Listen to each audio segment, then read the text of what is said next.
Call this September 26th work session for the New Kent County Board of Supervisors to order. Ms. Watkins, would you poll the members, please? Mr. Evelyn? Here. Mr. Tiller? Here. Ms. Page? Here.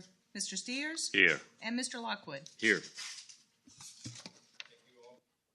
Thank you all for being here today. First on our agenda, Community Builders Award presentation to Fire Chief Rick Opet.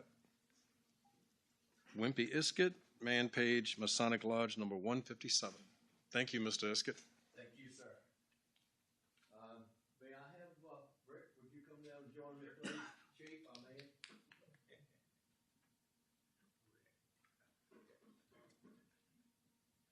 Does this work? Chief Opet, on behalf of Man Page Masonic Lodge in Providence Forge, I am very happy to be here.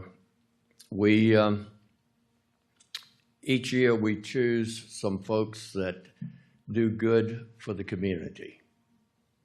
And without any question, this year we knew we were doing the right thing to talk about Chief Opet. We're very pleased and happy for what you're doing for the community. The way you're doing it, I had some experience many years ago with the same thing, so I know the troubles you go through every day. But thank you so much. And we would just like to give you a note that how much we appreciate what you do and hope you will share it with your team.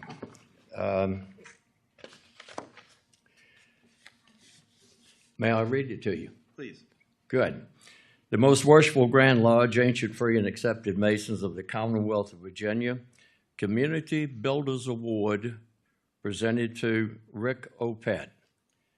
In recognition of outstanding service to the community, this award is given and heartfelt gratitude is expressed for significant efforts toward making the community a better place in which to live. This is presented to you by Man Page Lodge in Providence Forge, and hope that you will look at it often, sir. Thank you, sir. Thank you. Thank you, sir.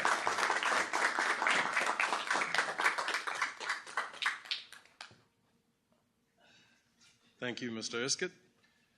Next on the agenda is the Historic School Renovation presentation from Mosley Architects Andrew Smolak.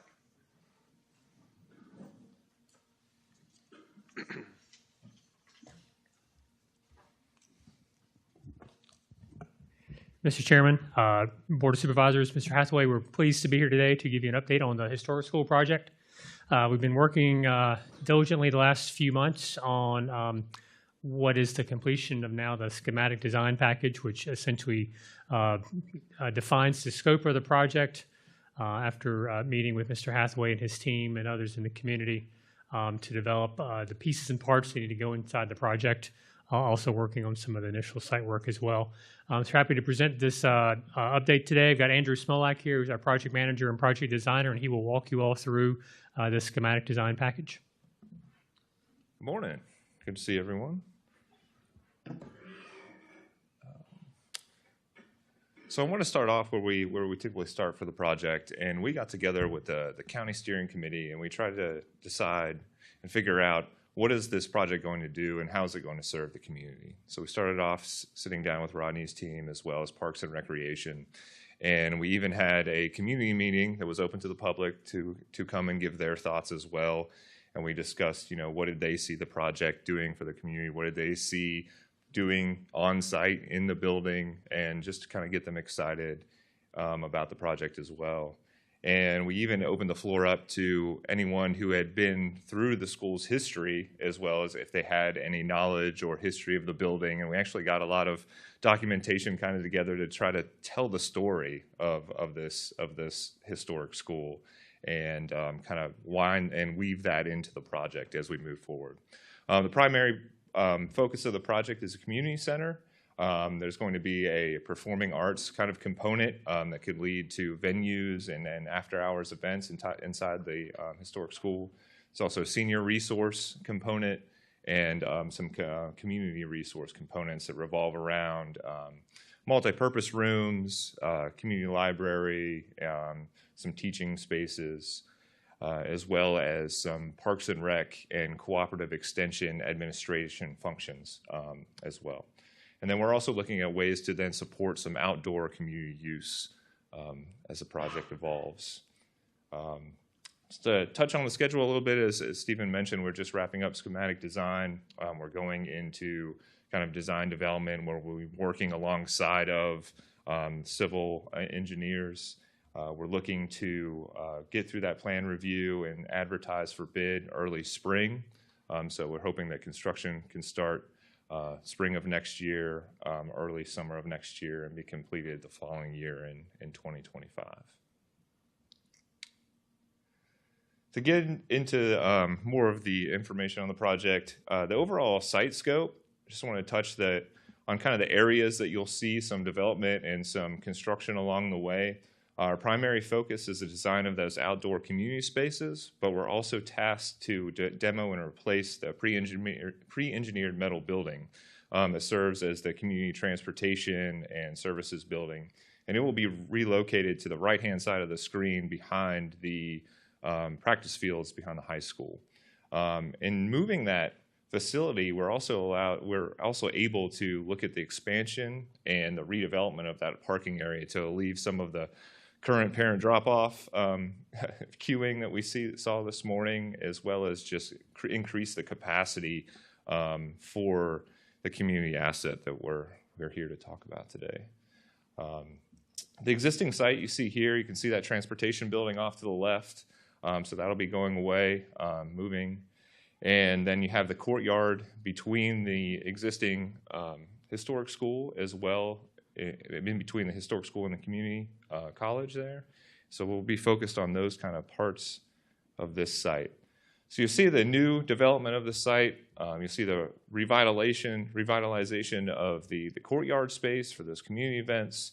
We're keeping the primary entrances that are now existing, but just looking at how we can increase circulation on the site, increase parking capacity, like I mentioned, but also allow for the frontage of the historic school to act as an activation where you could have food trucks or vendors or parent drop-off or pickup happen along that edge to allow to kind of activate that community outdoor resource more. As part of this redevelopment, there's a new entrance to the historic school that allows for accessible entrance, allows for kind of a front porch and a covered outdoor area to be as part of the program for the historic school. It also will allow for accessibility on all levels of the courtyard areas so that it can be accessible for all ages and abilities as well. We're going to be looking at low maintenance materials and resources so that it can be easily maintained as long as it's in use. As we get into the program pieces of the project, we all know the school has a lot of history. It was originally built in the 1930s. It's had a couple of additions and renovations along the way through the 1970s. As part of our scope of the project, we also have a graphic designer on board to help us kind of with that history component of that project. So we've working with them to try to figure out ways of weaving that history into the project as well as we work through the design development of this project. Did I lose it? Sorry, there we go. So you'll see the added front porch and new front door to the top of the screen. There's a new reception area that also acts for a receiving area for venues and after-hours events. In the green, you'll see the parking recs component and administrative part of the project. And in the light blue is the venue part or the large group gathering part that takes advantage of the existing auditorium. There's also a couple of support spaces for that, so that has a lot of flexibility. So the two light blue boxes to the left allow for the room to be changed over, or flexibility of furniture, and really just looking for ways to really take advantage of that space for multiple uses. The bottom of the screen, you see the darker blue is some community classrooms that have the partitions, so some flexibility there. You could set that up for board meetings or larger group meetings, as well as have individual classroom atmospheres for continuing education or additional technology be in those rooms. To the right-hand side is more of the seniors community aspect that goes around that dark teal space, which is the community library. That area is designed to have multiple meeting rooms, open areas, private, small areas, larger classrooms that you see in the yellow or larger meeting rooms, as well as a community kind of front door to the top of the screen that goes out to that front porch. So as we work through these programs, we're going to be meeting with the individual users. We'll be meeting with Parks and Rec. We'll be meeting with the community again to kind of figure out how these spaces get developed even further. On the lower level, we have the Parks and Recreation and the community classroom that's currently in use to the right-hand side of the screen. Our primary focus is going to be on that center beige section where we have the existing vestibules and the existing community kind of connection between the historic school and what Parks and Rec currently has. And then we're going to look at all those gray areas of how we can renovate those to add additional resources for the county as far as storage and other uses. So the primary focus, again, won't be on that gray area, or the grayed out area in the green and blue. It'll be on the gray and beige areas. And we're going to look at adding some additional group toilets and things that can support those outdoor venues so that it's easily accessed from the outdoors and can support those additional uses. As we work our way into the interior images, this is to show that it's less of a renovation and more of a restoration. So we really want to take care to the historic nature of those spaces, and we don't really want to necessarily unwind them. We want to celebrate them, and we want to restore them back to their nature so that we can kind of tell that story that I've been speaking of and include a way to acknowledge what this building's been through. So you'll see that some of the color palettes and the tones and everything kind of relates back to that historic nature.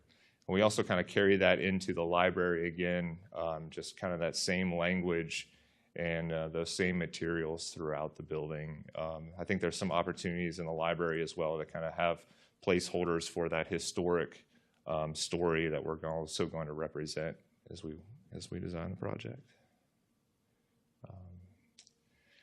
And then to the exterior, we're trying to create, in this image here, we're trying to create a new gateway or new entrance to the site so that it's clear what the historic parts of the building are and what is new.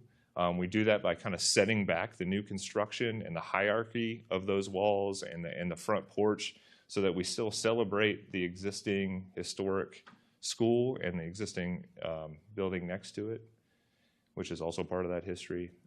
We also have a change of material, so there's contrast between the existing and the new. I think that's very important so that we acknowledge what's new and what's existing.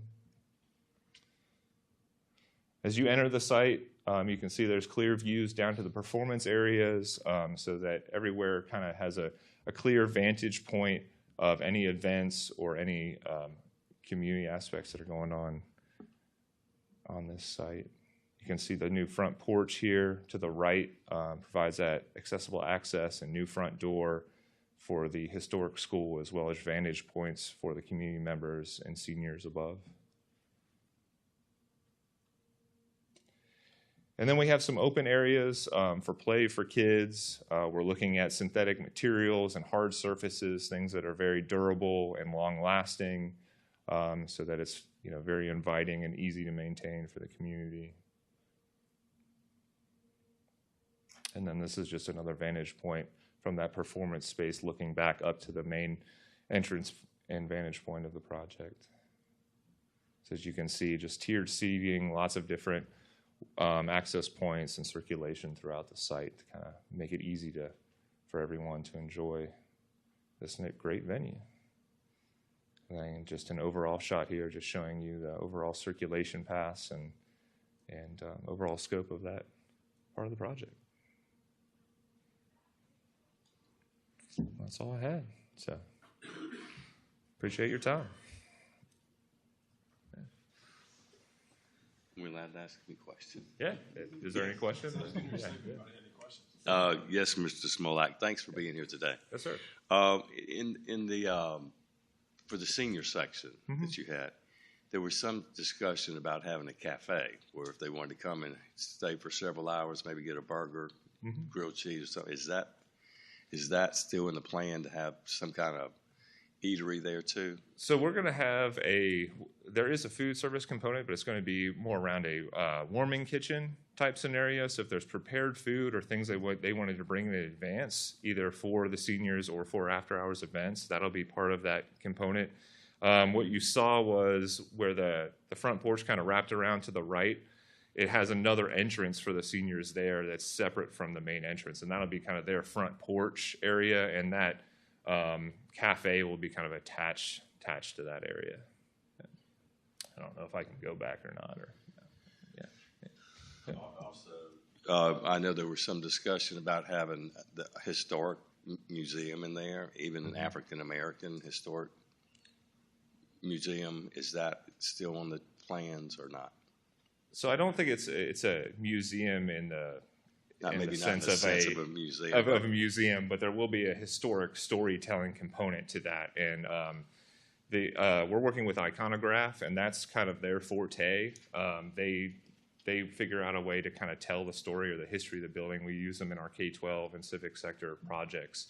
So we're going to take that information we got from that first community session and kind of the history we know of the building and kind of intertwine that with the design of the project. So you could see maybe if there's glazing that kind of separates maybe that main auditorium space, maybe there's all the names of the students that attended the school, or there's locations that are places to tell that history or tell that story. So more of a show and tell than a historic.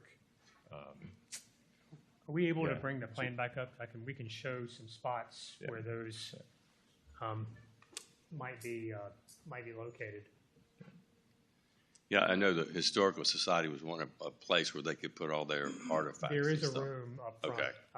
and what we can show, I'll kind of walk you through what Andrew was talking about in terms of the opportunities for weaving the history through the building, but also there is one dedicated space that's to be defined. Okay.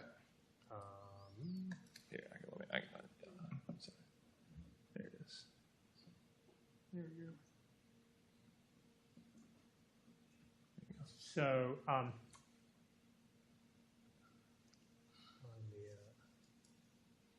here, I'll just do this. Yeah. This room up here, located here, is dedicated to that kind of permanent collection of historical artifacts. Great. As Andrew mentioned, there's some walls here back in the community library that might have some super graphics, some environmental graphics that are woven in with history. Also, we still need to look at ways to perhaps do some separating in case there are events happening during the day in this kind of auditorium space while there are other activities. There might be, as Andrew mentioned, some glass that kind of separating components that might have some history kind of woven in terms of glass screenings. But this room located right here is still kind of that permanent collection of historical kind of components. Right? This history of the school, African American Museum. Great. Great. There is a dedicated space here. Okay. Thank you. Any other questions, Mr. Lockwood? Yeah, I'm just curious about the library space. Is that going to be in addition to or replacement for the current library? Are we moving the library, or is this just an additional library? It's just called a library. It's kind of meant to be the community living room or the senior citizen living room. There might be some, maybe a collection there, but it's not intended to replace any other community library assets. It's really meant to be more of a community den or living room where people can come and hang out and converse. And if there are books that might be specific or materials that are specific to the school or this area of the community, it can certainly be just resources, but not anything that you would formally check out like you would in the community library proper. Would it be possible for us to get a copy of this PowerPoint? Absolutely. Okay, thank you. Anybody else? Any questions? Your Mosley didn't have anything to do with the new Holland Springs High School, did you? Did you? We did. Okay. Yes, sir. I just had a big reunion this past weekend, and we got to tour the new facility, the new high school, and they did a really good job of incorporating the history of Holland Springs High School with the new. Absolutely. Yep. And I guess the biggest thing that we saw the day that we did the tour was in the gymnasium, how they incorporated the old with the new in there, and it was a really interesting tour, to say the least. It's a big school. Yeah. And we didn't even get to the classroom side. Right. To that part of the school. But yeah, it was really neat how they incorporated the two, how they brought the past into the future. Well, the community has embraced that school. Obviously, there's a rich tradition, not only in terms of community and historical component, but athletics. Yes. You know, it's the Alabama of Virginia high school football, and that needed to be celebrated as well. You did Roll have to say Tide. You did have to say Alabama, didn't you?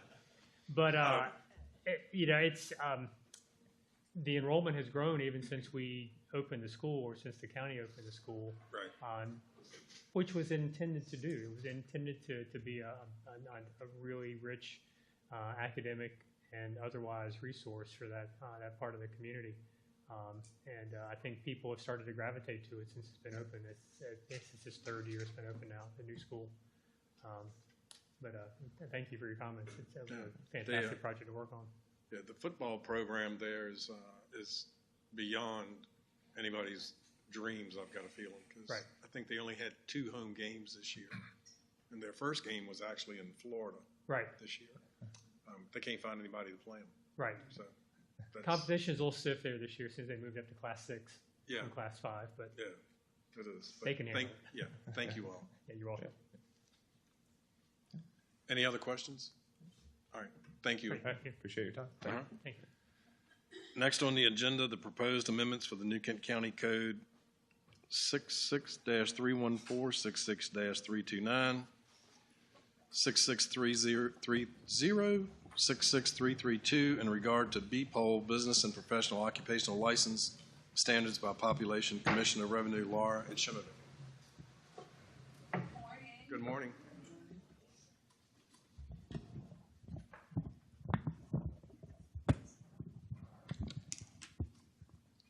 Is that on when it's, yeah, okay. I don't know if I actually need it. Y'all know I'm pretty loud. So these proposed amendments are in reference to the Code of Virginia, which regulates governmental licensing, business licensing.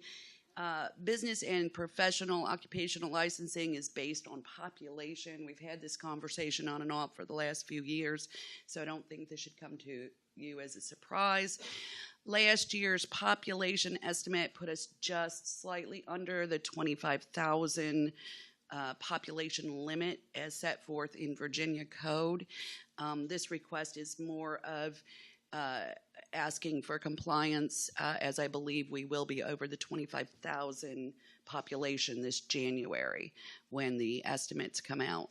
Highly unlikely that we're not. So at this point, I do believe that the adoption of some adjusted amounts as required by the Virginia Code are necessary. I've made some suggestions, and I know the county attorney is going to look them over for what we'd like to see. Basically, the changes at 25,000 is that the first 50,000 in gross receipts is only subject to a license fee, not a gross receipts, with a minimum license now at $50. If they make over the 50,000, they are subject to only the gross receipts. So you don't get both, it's one or the other. I would also suggest that we would continue the businesses that still make less than 10,000, a zero or a free license, still requiring them to register. County residents call often to make sure businesses are legitimate. In the days that we're in right now, prevalent with fraud, it does give an additional layer of security for our citizens when there is a registration required. But if you make less than 10,000, it's probably just a little more than a hobby that you happen to make a little bit of money on. And I would not want to penalize that type of business. So what I've presented is pretty straightforward and comes directly out of the Virginia State Code. I know we have some requirements to advertise in public hearings. I would like this to be effective January 1 for the 2024 license year, as our population estimates will come out in January. And this should not impact this year's licensing since we are 90% through that licensing. So it should stipulate to be effective for the 2024 license year or January 1, 2024. Are there any questions regarding what I have presented? You've been talking about this for a while, so.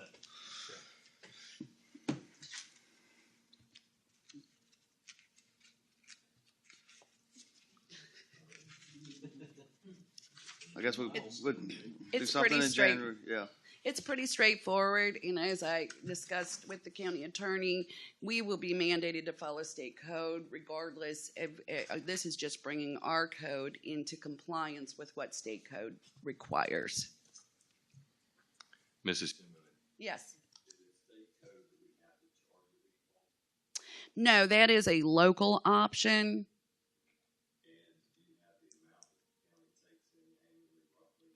We are up to about 1.5 million. That would be up to the board to determine. Obviously, you use that 1.5 million in your budget, and that would have to be shouldered somewhere else. And the only other place I know of in taxation is on the citizens. So you'd have to redistribute that unless you actually cut 1.5 million out of your current budget.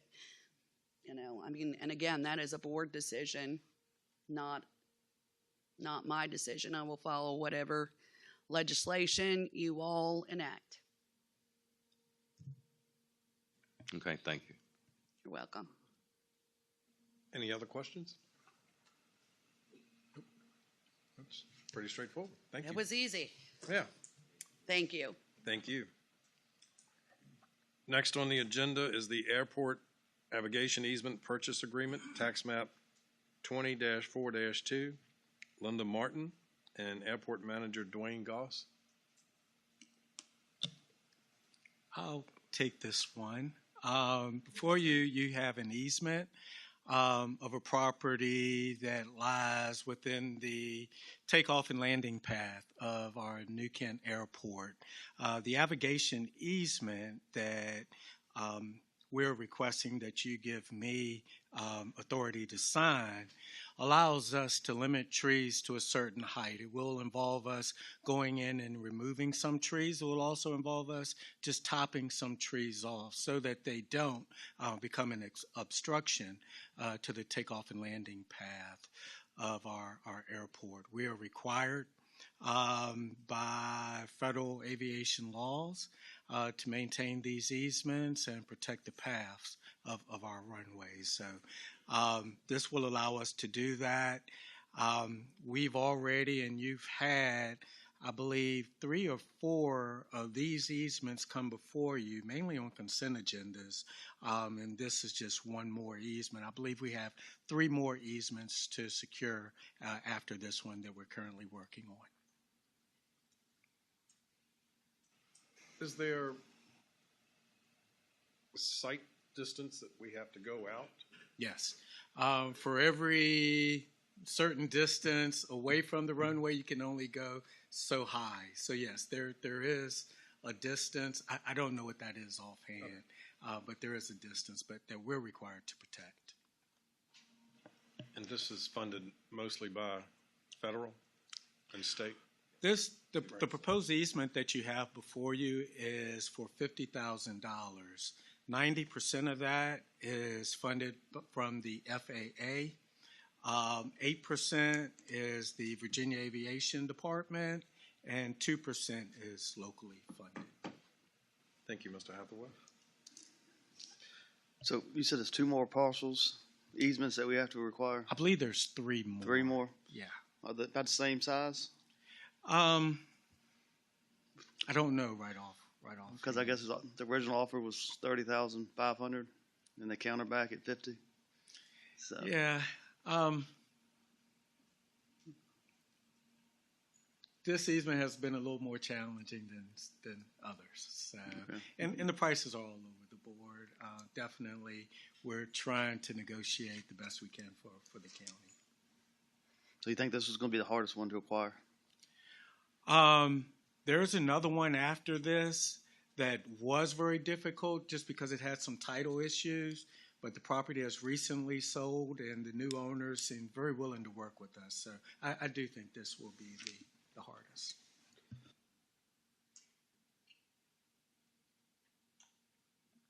Anybody else have any questions or concerns or willingness to make a motion?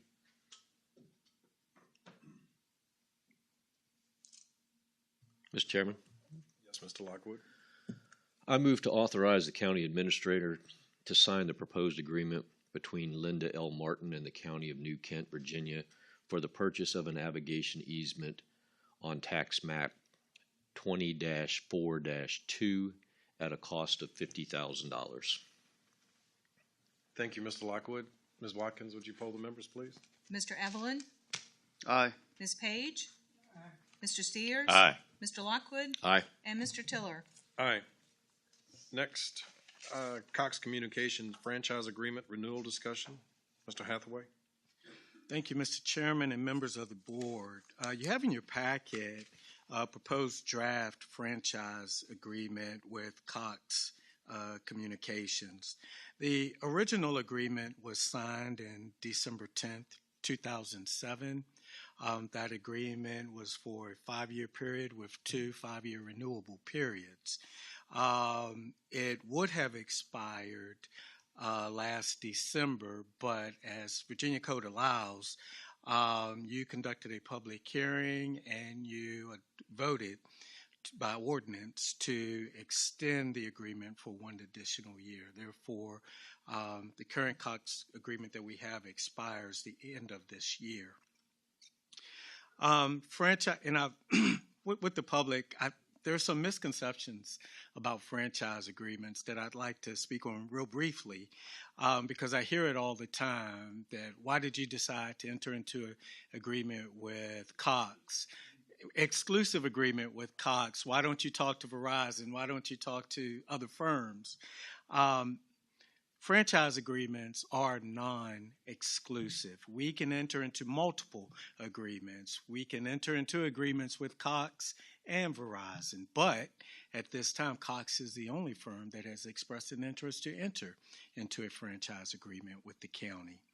Also, franchise agreements are only for the provision of cable television. Anybody can serve broadband in the county without entering into a franchise agreement as long as it's purely broadband that they're offering.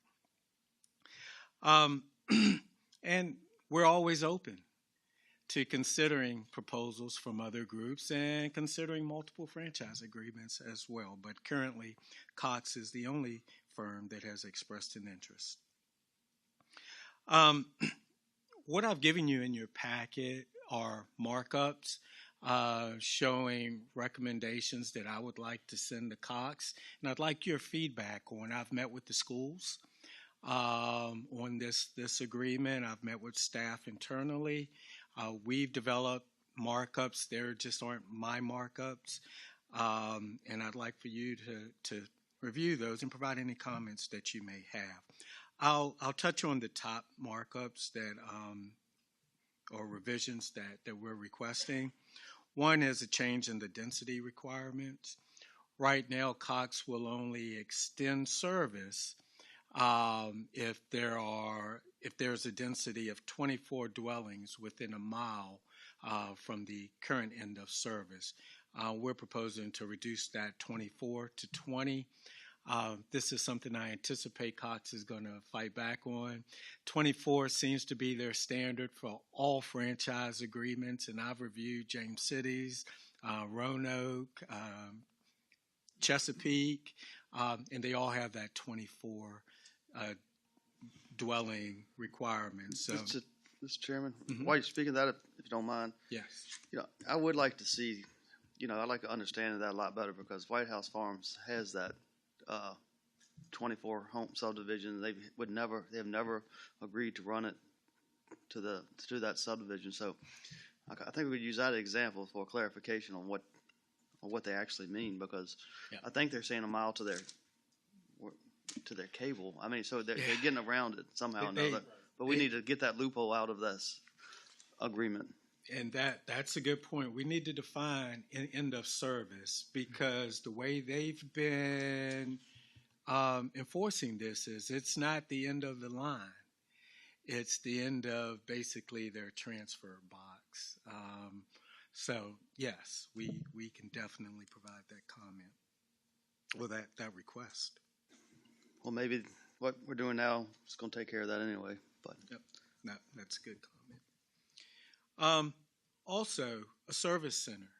Many of you may know that Cox used to have a service center right here in New Kent County. It was located in Eltham, right on Route 33. They've closed that service center, and now all of our county residents, if they need to get to a service center, they have to travel to basically, I believe it's near Route 5 in James City County. We're requesting that they reestablish a service center in New Kent within 2 years from the execution of this agreement. We're also requesting that they take another look at this franchise agreement and make sure that Section 4, which is the system facilities requirement, is consistent with an all fiber optic service, which we will be moving to by the end of 2026. Every home in this county will have fiber optic service or have access to fiber optic service. And we want to ensure that the specifications in the franchise agreement are consistent with that. We're also proposing that there be an annual grant of $20,000 paid within 6 months of the signing of our franchise agreement. This $20,000 would go to upgrading our audio equipment here in our boardroom, which feeds into our Cox channel, channel 48. We've also have requested, and this is something I'd like for you to think about. Currently, there is a franchise fee of 15 cents per month per customer. And that hasn't changed since 2007. The federal code actually gives us the ability to charge up to a 45 cents per month per customer fee. I'm proposing that 15 cents be raised to 25 cents. But I want to bring to your attention, though, this fee is usually paid directly by the consumer. There is a franchise fee that Cox charges on all bills, and that's simply a pass-through. So something to think about if we want to increase that. It's not really Cox paying that. It's our consumers. The only reason that I'm proposing to increase this is because we recently have made a considerable investment to bring fiber optic service to all residents in the county, and this would help supplant that investment and utilize for other capital needs in the county. Those are the main requirements. You'll see a lot of red in the documents, and a lot of that is just grammar and formatting. But I think I've touched on the main issues right now. So please, as you get a chance to review that agreement, let me know if you have any comments. This will require a public hearing, which we would like to schedule this for the December public hearing this year. So we have some time, but the sooner the better I can get comments back. Thank you. Thank you, Mr. Hathaway. Next on the agenda, If I may, Mr. Chairman, I just did want to make a couple Lockwood. comments on that because I know Mr. Hathaway and I have discussed it. I just want to make sure that when we finalize this agreement, that there's a clear understanding with Cox that we will be coming back to discuss amendments to this agreement, the franchise agreement, because the outline of what Cox has to offer in the county will be dramatically different at the end of 2026. And there should be an expectation on their part that we will be discussing the line drop fees and distances once the county is covered completely with fiber. It should almost be to the point where those don't exist anymore because we will be covering every home and business in the county. So I think we need to just make sure they understand that at the end of 2026, we will be coming back to this agreement to really update it once coverage is completed. Yes. Thank you. Thank you, Mr. Lockwood. Next on the agenda, discussion on the creation of a New Kent Conservation Easement Assistant Program. Mr. Hathaway? Thank you, Mr. Chairman, members of the board. Recently, we've met with a land conservancy and a resident. Really, the purpose was to discuss ways that we can conserve portions of the county better and protect our rural character of the county, which is a huge goal of our current comprehensive plan. I imagine that will continue to be the goal as we update our comprehensive plan as a main priority of protecting our rural character. Many of you know when Farms in New Kent was adopted, there was a proffer that was based on the sale of wine that created revenue for the county that's set aside for the purchase of development rights. That revenue right now totals about $130,000. Not enough money to actually purchase a development right, but we believe that there are ways that we can facilitate conservation easements using that money, and that's for covering some of the costs that are involved with landowners putting their properties into a conservation easement. I was surprised to know that some of those costs can be quite expensive. Therefore, quite an obstacle of somebody going through the conservation easement process. There's easement costs, land surveys. Some of the land conservatories have conservation fees and maintenance fees that residents have to pay to get their property into an easement. We have looked at a program really from Loudoun County, and there's a couple of other localities that have similar programs of what you have before you, that would set aside funds annually to assist residents with paying those fees involved with putting their property into a conservation easement. We're proposing that we would provide matching grants up to $25,000, and it's a dollar-for-dollar match, whatever their cost is. We'll provide a grant up to $25,000 on a first-come, first-served basis. We already have the seed money, as I've mentioned, for this program, which is the money, the proffer money that we've been collecting. We would also like for us to set aside an annual allocation of $125,000 per year, which really is a small portion of our capital budget. And again, the intent would be to encourage conservation easements in the county to set aside properties to maintain our rural character. You have the program outline in front of you. As I've mentioned, the fees would be first come, first served.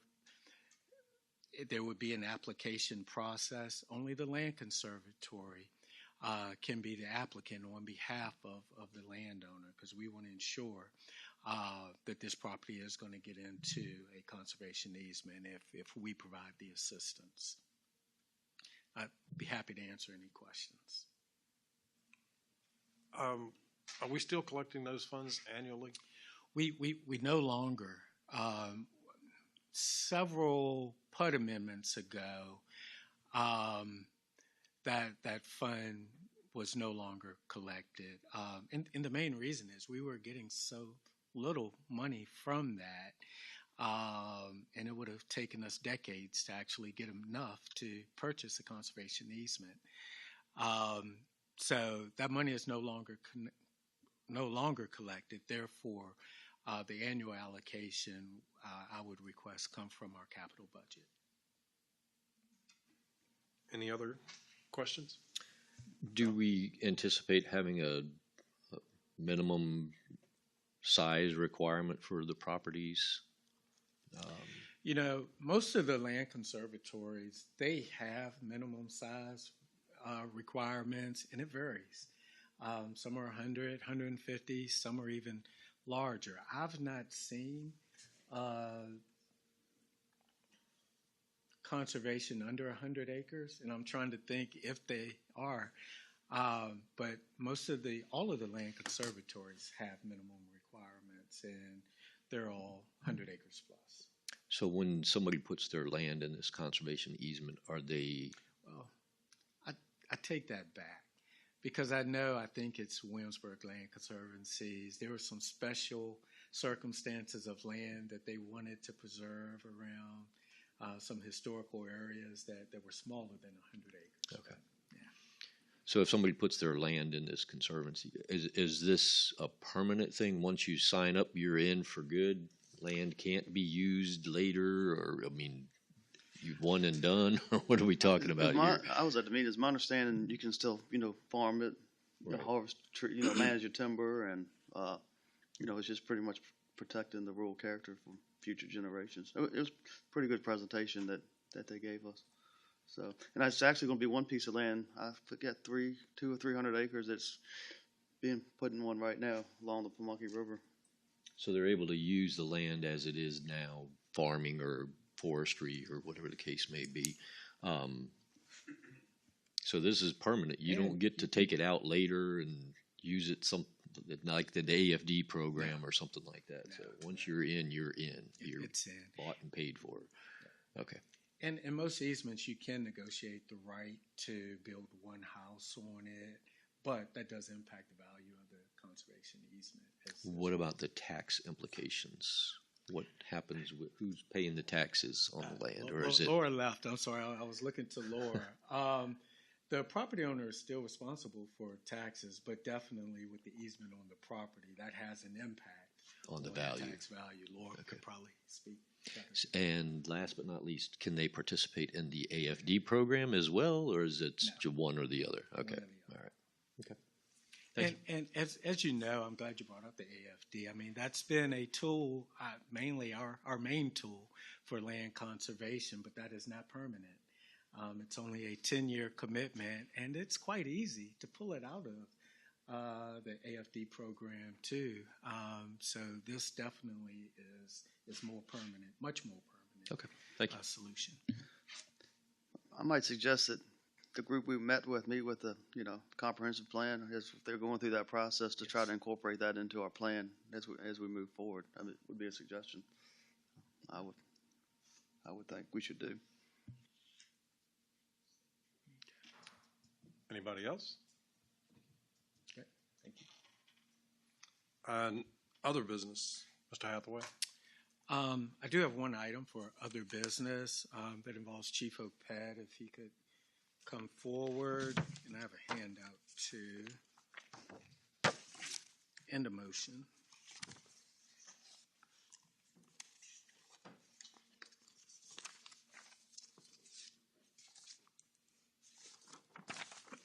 Excuse me.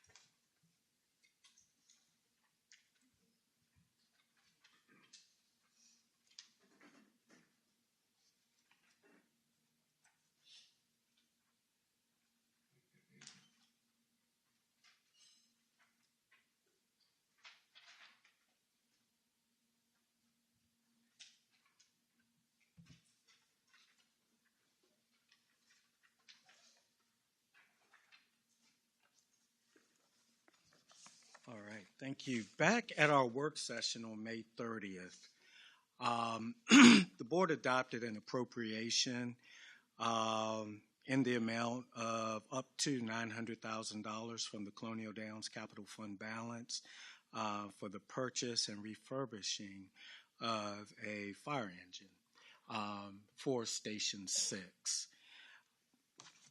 We've gotten better pricing back for that fire engine, and we're a little over $900,000. That fire engine, the cost is $1,075,000, and this is for a used engine. Oh, that's a new engine. $1,075,000.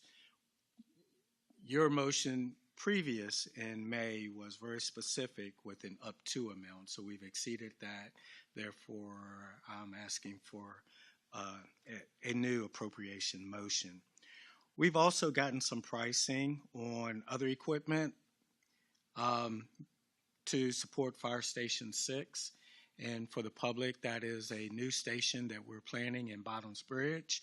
That other equipment includes an ambulance, which we've gotten pricing of $415,080 on, and a used tower ladder truck, and that price is $440,000.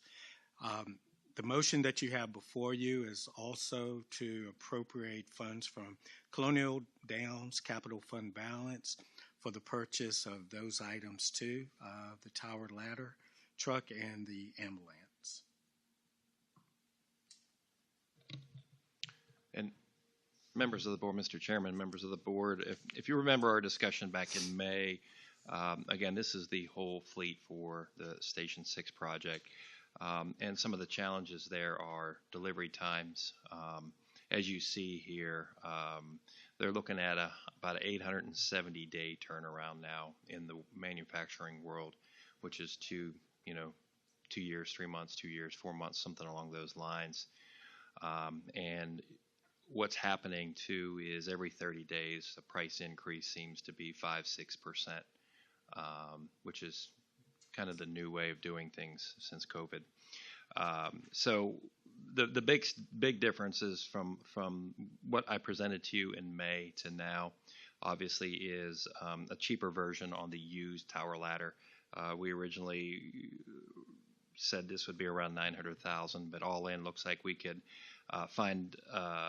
We got our eyes on a few things for about the total about under $500,000, $440,000, and that funding we would need probably pretty immediate. The other two, since they won't be delivered till October 25 and January 25, it looks like those funds would not be needed until the FY26 timeframe is where they do. So obviously, what the lesson that's take back here is in the future, and this is something I've been working with Becca, is how do we look at this in the future for replacement as well for a 2-year turnaround, and how do we fund that, and how do you all, what's the word I'm looking for, down the road here, additional fiscal years, I think we have to find a new process to look at that, since this is kind of the new normal moving forward. But this is our first stab at it, and this is kind of where we are in front of you today. Thank you. And I would like to appropriate that funding now to encumber it, because as you know, there's going to be other capital requests and costs come up now. So I believe the best process would be is to set the funding aside now, so we know that we have it and we can deal with other costs as they come up. So the motion that you have before you would encumber that amount now, so we would set it aside. As we go into our budget process for FY25 and then FY26, we will not count on those funds. They will be set aside. So if we appropriate this money now, and we say we want the engine to refurbish and all that, will the price increases cease? Yes, if we cut a purchase order, I look at Becca, by the 30th this month, we hold the two pricing for the engine and the ambulance. The used tower ladder or the refurbishing, that's the price of it today. That shouldn't increase just because it's a used truck. Rick, where is this used equipment? Two of the ones that we're looking at are both up in Pennsylvania and other departments right now. They're waiting on the deliveries of their new equipment. Okay. So that doesn't include delivery. Oh, we'll drive it home. Okay. Unless it's across country, then that's a whole different animal.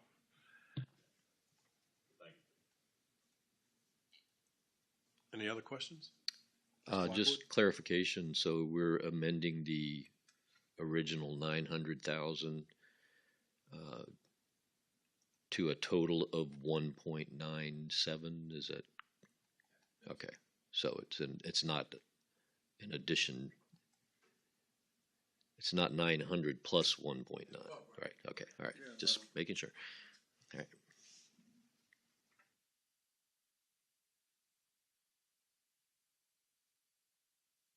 It's additional apparatus.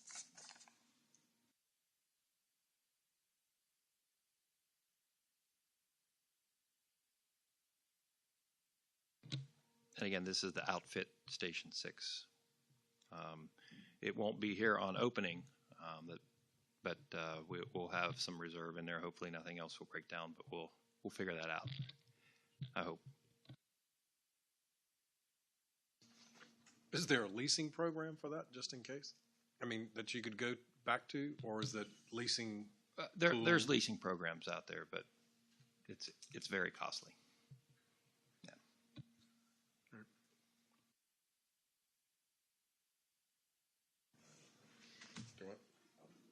Go for it. Mr. Chairman, if there's no other discussion, I would like to make a motion. Mr. Chairman, I move to amend the appropriation motion adopted on May 30th, 2023 that appropriated $900,000 from the Colonial Downs Capital Fund balance for the purchase and refurbishing of a fire rescue engine.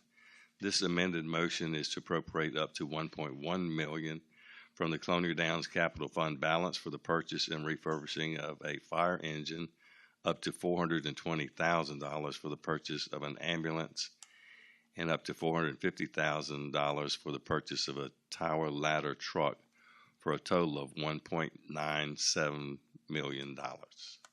Thank you. Thank you, Mr. Steers. If no other questions, Ms. Watkins, would you poll the members, please? Ms. Page? Mr. Steers? Aye. Mr. Lockwood? Aye. Mr. Evelyn? Aye. And Mr. Tiller? Aye. Thank you, Chief. Fire. Anything else?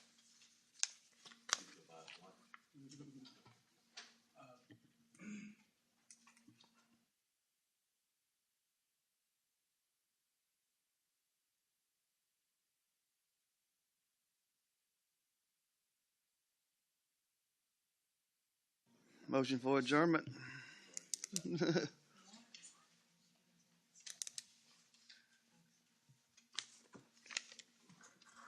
So no closed session? Well.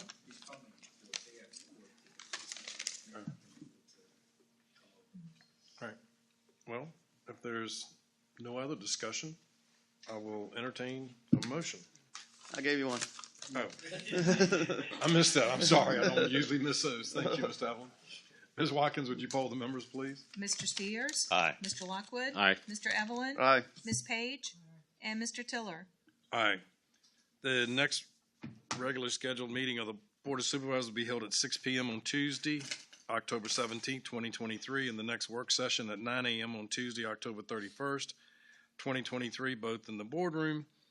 And the board will also hold a budget retreat on Friday, October the 28th and 20th, location to be determined. Thank you.